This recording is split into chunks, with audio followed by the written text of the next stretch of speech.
It was the sound of wind that gave them the first warning. Nothing like the gentle moan of breeze through pine, not even the rattling gusts that came before a thunderhead. This was different. It rolled in from the northwest like the approach of cavalry, gaining ground by the second, swallowing the sky and silencing even the birds. And by the time they realized it wasn't just another winter squall, most folks in Harrow's Ridge had already begun laughing at the one man who'd spent 2 entire seasons building a roof they all called ridiculous. His name was McCann Dorrell, a wiry widower from the hills west of the pass, who had drifted into town 4 years earlier with a wagon full of mismatched lumber and not a single soul left to call family. Folks figured him odd from the start, didn't speak much, didn't drink with the others at Bailey's Post, and didn't seem interested in mining, trapping, or rail work. But when he purchased the old McIntyre plot at the Eastern Bend and started digging post holes in spring like a man possessed, the town's interest turned from suspicion to outright ridicule. The thing was, McCann wasn't just building a cabin, he was building a damn fortress. The first sign was the beams. Thick enough to hold a mine tunnel, he'd hauled them in one at a time from Black Hollow, dragging them behind a mule that looked as beat down as he did. Every board, every plank, every brace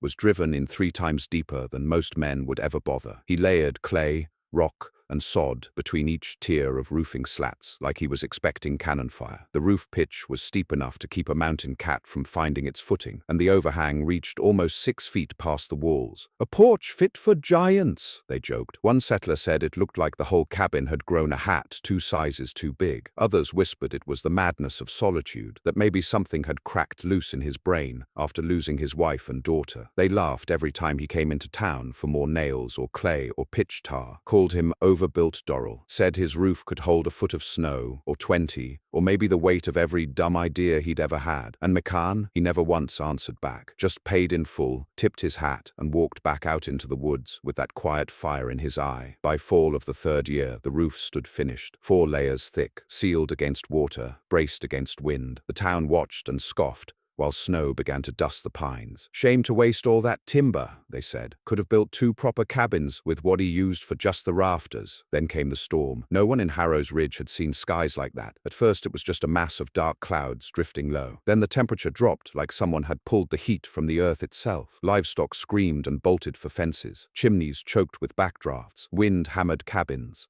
from the side like fists. Trees groaned like they were grieving. Inside the Clark house, the roof began to creak before sunset. The Braddocks, 5 kids and all, huddled by the fireplace as the first flakes turned to sheets. The wind tore shingles loose like paper. Smoke flues reversed. Candles flickered out. One by one, the familiar sounds of the town, boots on porches, horses tied to rails, children's laughter, were swallowed by a howling that seemed to grow teeth. And then roofs began to fail. It was the Ryland place that went first. The whole upper beam cracked under snow weight, and the center caved. A child broke their leg trying to scramble out. Over on the Farley farm, the chimney ripped clean off, and the roof peeled open like a lid. And when the Prestons tried to nail down their rattling rafters, the wind ripped a full corner of the house loose and flung it into the pines. Panic didn't spread. It exploded. People grabbed boots, lanterns, what few supplies they could hold. Some fled downhill. Others packed into Bailey's storehouse, the only building with a central beam. But the wind didn't let up. It grew worse by the hour, turning dry snow into daggers, turning breath into pain. And all through the night, folks remembered McCann Dorrell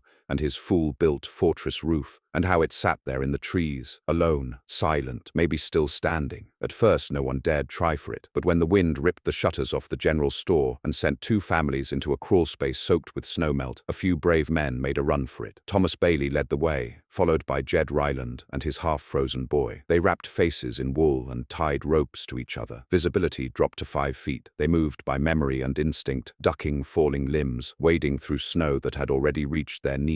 The sound was a roar, constant, like being trapped beneath a waterfall of ice and fury. And then, through the white chaos, they saw it. A light, a warm orange glow through a window that hadn't broken. A wall that stood straight while others bent. A roof still sealed tight against the rage of the storm. They banged on the door. McCann opened it without a word. He didn't ask questions, just stepped aside and let them in. Inside was heat, dry and thick, like a cocoon. The fire roared but didn't smoke. The chimney had been braced twice over. Blankets hung along the inner walls to trap warmth. The overbuilt roof didn't groan or flex. It held like it was born of stone. And for the first time that night, The three men wept. They told him of the collapse, the missing, the frostbite, the children crying. He nodded. Then he opened the back storeroom and began laying out extra quilts. They weren't the last. By midnight, another group had arrived. 3 women, 2 children, 1 old trapper bleeding from the scalp, then another, and another. By dawn, over 30 souls had crammed inside Mikan's tiny cabin,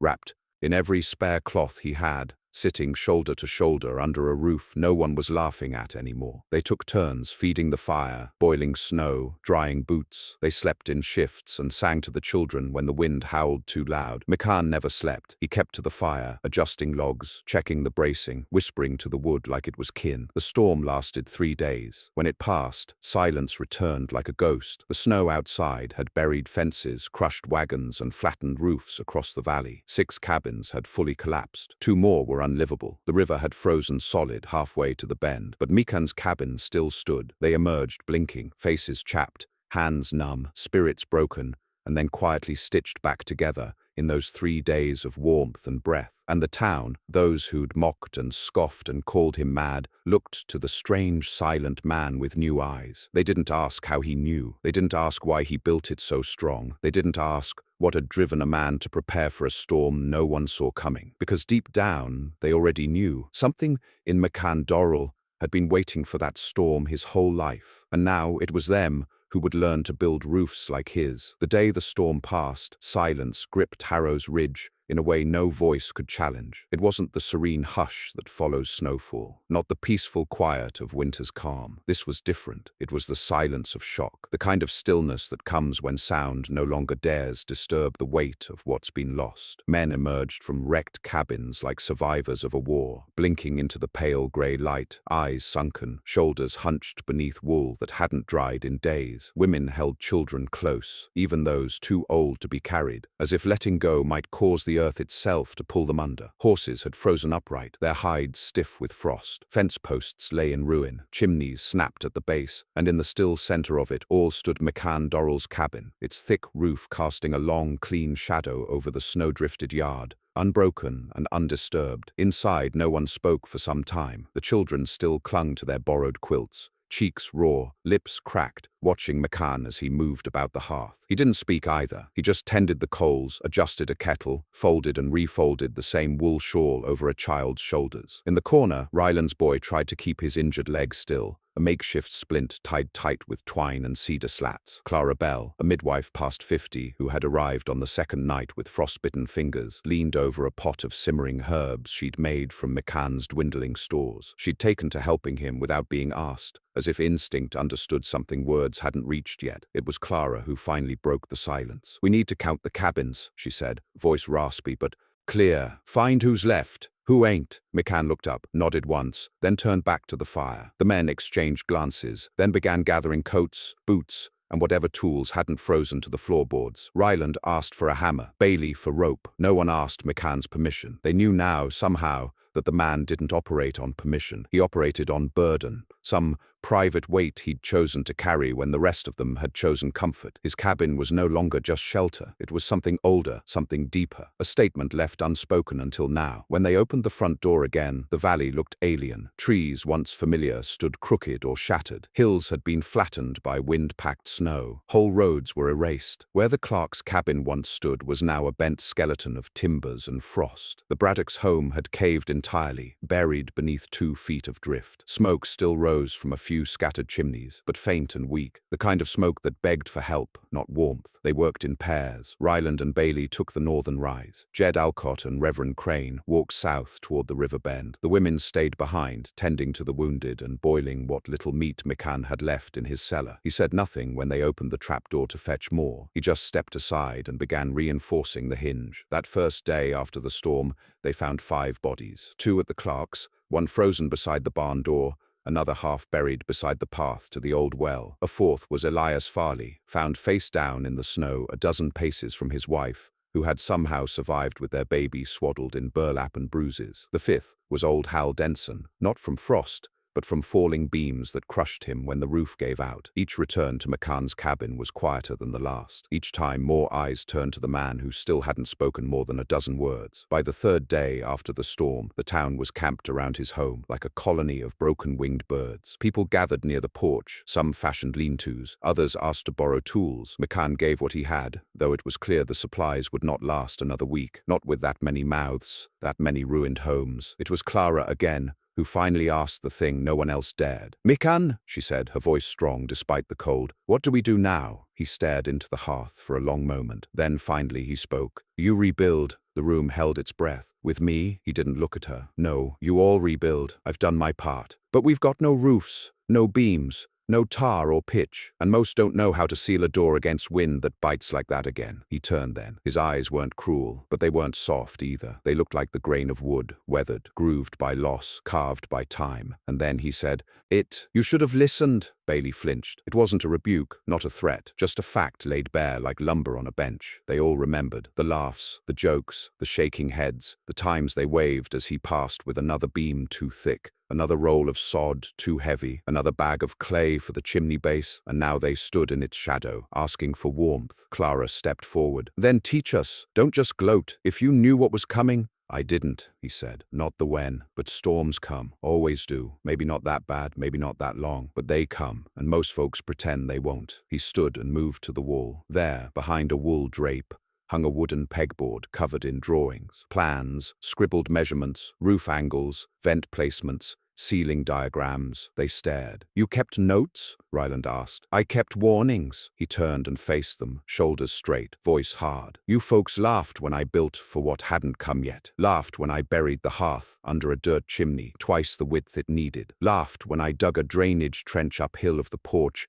and filled it with gravel. You mocked the thickness of my rafters and the pitch of my roof. But I didn't build to impress you. I built for what might happen." He paused, and it did. Silence, until Bailey stepped forward. "Then help us build the same." Meekan stared at him for a long moment. Then he nodded. "But if I help," he said, "you don't just build again. You build right. No shortcuts, no quick nails, no thin beams. We do it by hand, and we do it together." No one argued. They were past pride. That night, he rolled out his drawings, laid them on the cabin floor, used stone weights to hold them flat. Men knelt beside him with candles and wide eyes. Clara took down notes. Even the oldest settlers leaned close, trying to understand the bracing system he'd used in the loft. His voice was slow, methodical. He showed them how to angle rafters to break wind pressure, how to layer wool and clay between slats to trap heat, how to dig a vent stack that wouldn't clog with snow, how to pitch a roof steep enough that no ice could hold. Over the next week, McCann became what no one expected, the center of the town. He marked off cabin plots himself, measured beams, showed them how to cut dovetail joints instead of nails to keep structures tight, even taught the children how to seal seams with sap and moss. He never raised his voice, never gave a sermon. He just worked, and they followed. It was slow, painfully slow. Timber had to be dragged by hand. Nails were scarce, tar nearly gone. But no one complained now, because this time they knew why it mattered. And Meekan, that quiet man, with a fortress roof and ghost-heavy eyes, became something more than a carpenter. He became a warning in flesh, a memory they could touch, a legend still breathing. And while they built, others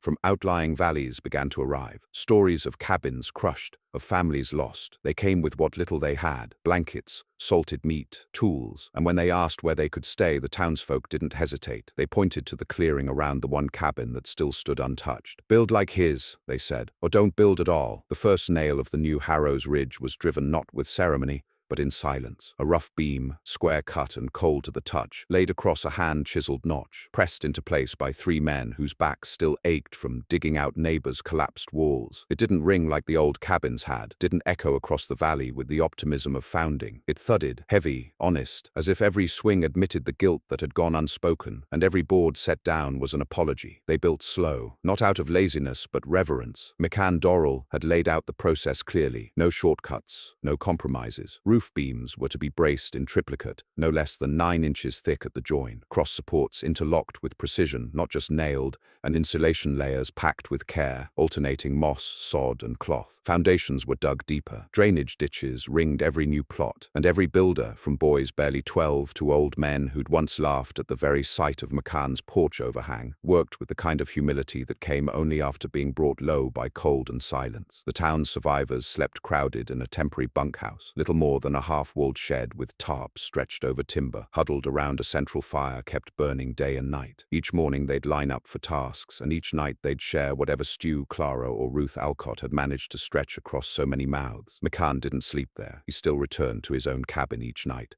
Not out of pride or comfort, but something quieter, solitude maybe, or the pain of memory so deep it needed darkness to keep it soothed. He never said, no one asked, but every morning he was first on the site. It was Clara who began calling it the second founding, and the name stuck. What had once been a scattered cluster of cabins built by eager hands and shallow plans was now being reborn with spine and thought. Each structure had its own profile, its own character, but all followed the principles McCann had etched into the dirt with a charcoal stick. Wind first, snow second, pride last. Weeks passed. A few men grumbled when he made them pull down a beam and redo it. "Ain't got time for this," one muttered, too low for McCann to hear, but the others did, and they didn't agree. Time, they all remembered, was what they'd traded for comfort, and comfort had buried friends, so they tore it down and started over. Snow still fell, not like that storm, but steady. Icy wind still prowled the trees at night, pressing its fingers against every seam, but the bunkhouse held, and soon, so did the first of the new cabins, then another, and another. Roofs that bore the weight of February, drifts without so much as a groan, chimneys that drafted clean, no smoke blown back into children's lungs, doors that sealed, tightly chinked and weathered with boiled pitch, resisting wind like old stone. One night, as the fire cracked and the stew pot boiled, Bailey leaned over to Ryland and said, "Feels like we're building a town for the first time." Ryland just nodded. "This time we know why." They said little about the storm anymore, not directly, but its shadow clung to every glance, every cautious check of the roof joist, every moment someone laid another log on the fire, even if it wasn't yet cold. It lingered like the scent of smoke in cloth, faded but never gone. And then came the newcomers. They arrived in pairs and clusters, first from the outlying valleys, then from further. Riders from Juniper Hollow, a widow and her sons from the river flats, a trapper from as far as Carver's Ridge, who'd seen smoke from McCann's chimney weeks back and followed it across the pass. Most came hollow-eyed, shivering, bearing stories of cabins snapped in half, or families walled in by snow. Some had nothing but the clothes on their backs. Others brought sleds of salvaged goods and buried kin. The town accepted them, no questions. It was Meekan who made it work. He redrew the plot lines to fit more cabins. He rationed his stores of tools, lent out nails, directed the widening of the drainage ring. At night he scratched new layouts in charcoal onto birch bark, and when there weren't enough hammers to go around, he taught them how to build them. But not everyone stayed grateful. With the growth came tension. Harrow's Ridge had been small, 20 cabins at best before the storm. Now they neared 60. Some who'd once survived together under McCann's roof now found themselves on opposite ends of new disputes. Who owned the edge fields now? Who got the last of the cured pitch? Who had a right to McCann's plans? It came to a head when Elroy Munn, a rough-voiced man from Dry Hollow, who'd arrived late and missed the storm entirely, began rebuilding on the eastern edge without asking. He didn't follow McCann's plans. He didn't brace his beams right. He used tarps for his roof, and when McCann approached and offered to help him fix it, Elroy spat. "You ain't the king of this valley," he growled. "Ain't no law says I gotta build like you." McCann didn't raise his voice, but he looked him dead in the eye and said, "No law, just memory. But if yours is short, don't expect help when the wind gets long again." The town heard and remembered, and when the next cold snap cracked trees at midnight and rattled every shutter on the ridge, Elroy's roof peeled half off, and no one offered to patch it until he came himself and asked, humbled, quiet. McCann didn't say, "I told you so." He simply handed him a brace and said, "Start here." But not all storms come from the sky. One night, when frost clawed the windows and the bunkhouse glowed low with candlelight, Clara found Meekan seated alone in the snow behind his cabin, unmoving, eyes fixed on the trees. She didn't speak at first, just waited. He didn't startle when she stepped into view. "You see ghosts out there?" she asked gently. He nodded. "Your wife?" He nodded again. "And your girl?" His breath caught in his throat. She saw it. "Meekan," she said, kneeling beside him, "you can't stay out here in the cold, even if you built for it." He didn't look at her, but he spoke. "This whole roof," he said, voice like sand and ash. "I built it because I couldn't save them. Snow crushed the house while I was in town. Took 'em both. Should have seen the rot in the beams. Should have fixed it the month before. But I didn't. I thought I had time." She said nothing, just placed a hand on his shoulder. "I promised next time," he whispered, "I'd never be too late." "And you weren't," she said softly. "Not this time." For the first time since the storm, Mikan wept, but only briefly. Then he stood, wiped his face with a sleeve, and walked back toward the cabin. Work awaited, plans remained, and storms, as always, would come again. By March's thaw, the town had changed completely. The cabins stood like a wall of memory around the central clearing, each one strong, deep-set, storm-proof. A town reborn, not just built, shaped by hands that remembered what it cost to forget. Children ran between porches now. Smoke curled upward like gentle banners. And McCann? He still woke before dawn, still walked the perimeter, still tested roofs for flex and chimneys for draft. But his eyes had softened, just slightly. One afternoon, as he watched young Ben Alcott drive in his first brace beam, straight and true, he allowed himself a smile. "You remember what I told you?" he asked the boy. "Yes, sir," Ben said proudly. "3 thick. Then brace the pitch." "Good," and McCann nodded, not just at the boy, but at the future he could finally start to believe in. By the time the snow began to melt in earnest, Harrow's Ridge had become something unrecognizable from the loose, scattered settlement it once was. The old ways, the lean cabins thrown up in a weekend, the jokes passed around over rotgut about who was too fancy or wasting timber, those died somewhere in that storm and had not returned. They'd been buried alongside the crushed rafters, alongside the Farley child who'd never gotten warm again, alongside all the laughter that once followed McCann Dorrell's long treks into the woods with timber and pitch. Now, no one laughed at McCann, but that didn't mean they understood him. They respected him. They feared disappointing him, but few could say they truly knew what drove the man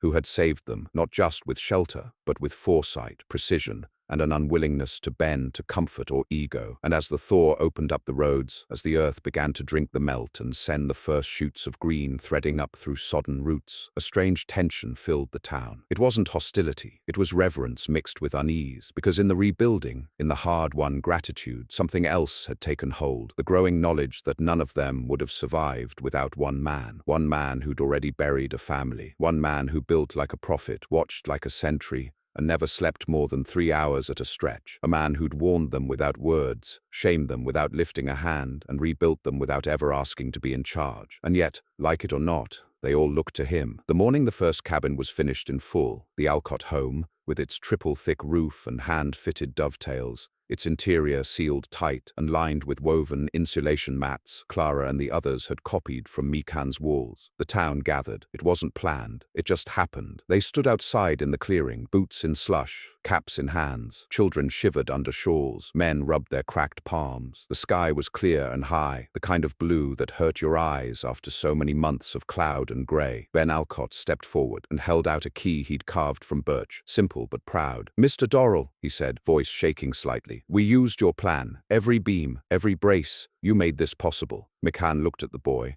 then at the cabin. It was sturdy, the roof line straight, the overhang long enough, the chimney sealed proper. It could take another storm, maybe 3. He nodded. "You built it," McCann said. "I just showed you how." "No," Ben's mother said, stepping beside him. "You saved us first, and then you taught us how not to need saving again." McCann blinked. Something in his chest stuttered, and then the rest of the town did something no one expected. They turned one by one and faced him. Bailey stepped forward with a bundle, a folded blanket, thick and handmade, woven from wool and hide. It bore the symbol of Harrow's Ridge embroidered in charcoal dye. 3 peaks, 1 hearth. "We made this for you," Bailey said. "A thanks and a promise," Clara added. "No matter who settles here next, no matter how far the town spreads, your way is how we build now. That's our law." McCann didn't speak. His jaw moved like he meant to, but no words came. He only held the blanket and stared at it for a long time. "Will you stay?" someone asked softly. He looked up, and for the first time, they saw it. The grief, the fire, the sorrow, all of it softened by something that looked almost like peace. "For a while," he said, but even as the town rebuilt around him, as children played near his porch and men brought him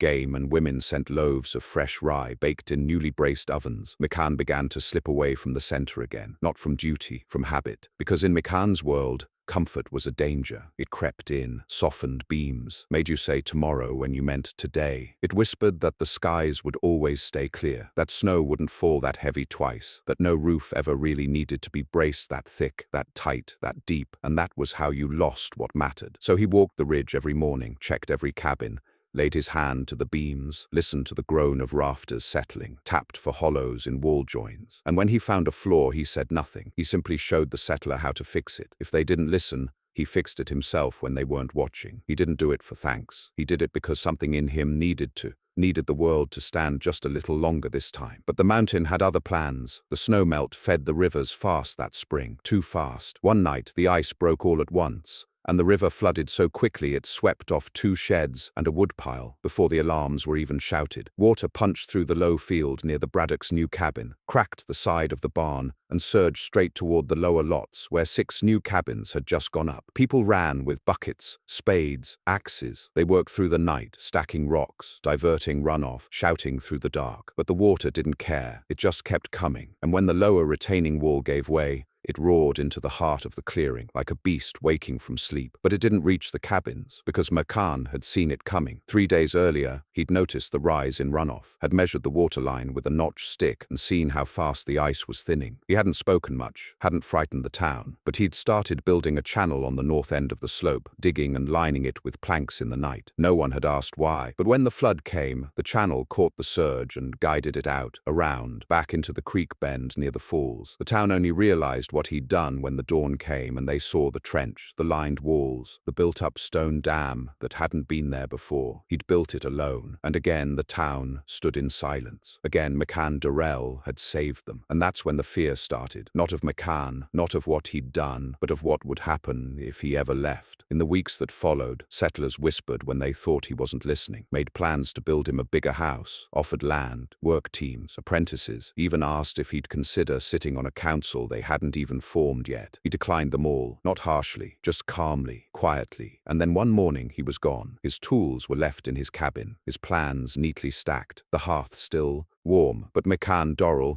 had taken his pack, his old mule, and a roll of charcoal sketches, and walked west. No note, no goodbye. Only the sound of wind against a door that had never once creaked. They searched for days, tracked prints across the ridge until they faded into gravel and mud. Bailey found a set of marks near the overlook, heavy boots, a walking stick, and a single drag line from a mule too old to gallop. After that, nothing. But he'd left something behind. A town, a method, a legacy not of heroics or grandeur, but of braces, beams, angles, and walls that stood when others fell, of planning for what others didn't see, of caring more about the storm than the applause. He left behind safety, hard-earned and dearly kept. And in time, Harrow's Ridge would grow. More settlers would come, cabins would become homes, and homes would become history. The great flood would be marked with a stone. The storm that cracked the valley would become a story passed down to children who'd never know what it felt like to sleep in terror as their roof groaned above them. But in every new home, every angled rafter, every thick-braced wall and moss-packed seam,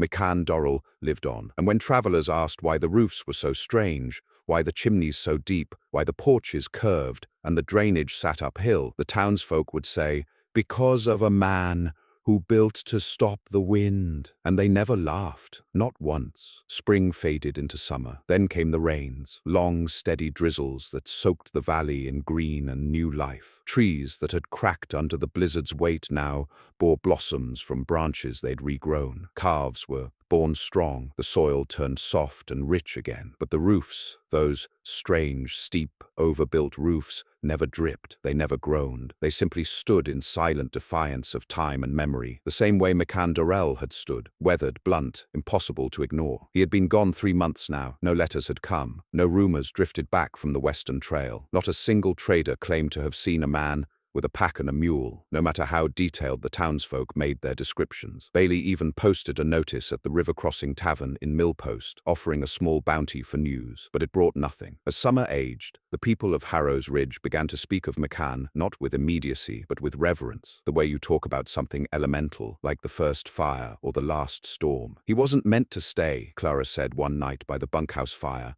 her voice low, steady, sure. "He did what he was sent for." That idea stuck, spread, quietly.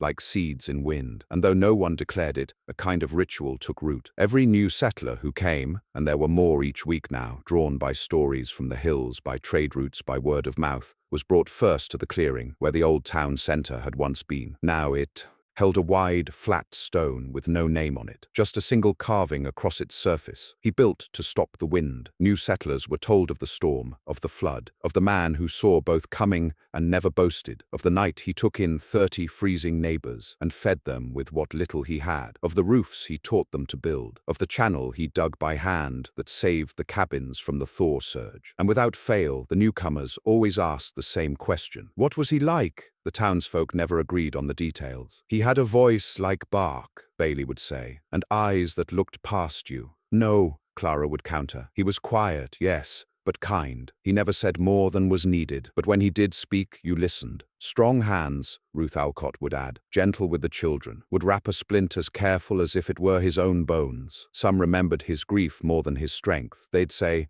he kept something behind his eyes. You could feel it, the loss. He didn't talk about it, but it walked with him. But all of them agreed on one thing. He never wanted to be followed, and so no one did. Not into the woods, not westward, not beyond the ridge where his trail had vanished. They let him go, the way you let go of fire once it's lit a path. You don't chase it, you follow its warmth and build your own. By the second year after his departure, Harrow's Ridge was no longer a backwater. It had grown into a proper frontier town, known across 3 valleys not for its size or trade, but for something rarer, its resilience. The cabins here didn't fall in storms. The hearths burned cleaner. The people shared more. The town took care of its own because they had lived through a winter where only that had mattered, and they remembered. Every February, on the anniversary of the storm, the town gathered in the clearing. No speeches were made, no prayers offered, just silence and a fire. Each family brought a single beam, the length of a forearm, no more, and laid it at the fire's edge, a symbol, not of death, but of what had been built after. The wood was not burned. It was stacked, collected, used in repairs or the next cabin for a new family. Children were taught the bracing patterns by age 10, not because they were afraid, but because it was tradition now, a skill passed like bread or stories. And so it was that Mikan Dorell, the man they'd once called Overbuilt, with a smirk and a shake of the head, became not just a name, but a way of life. They etched his diagrams into the back of the new town ledger. They used his drainage patterns when laying roads. They modeled the new schoolhouse roof after his,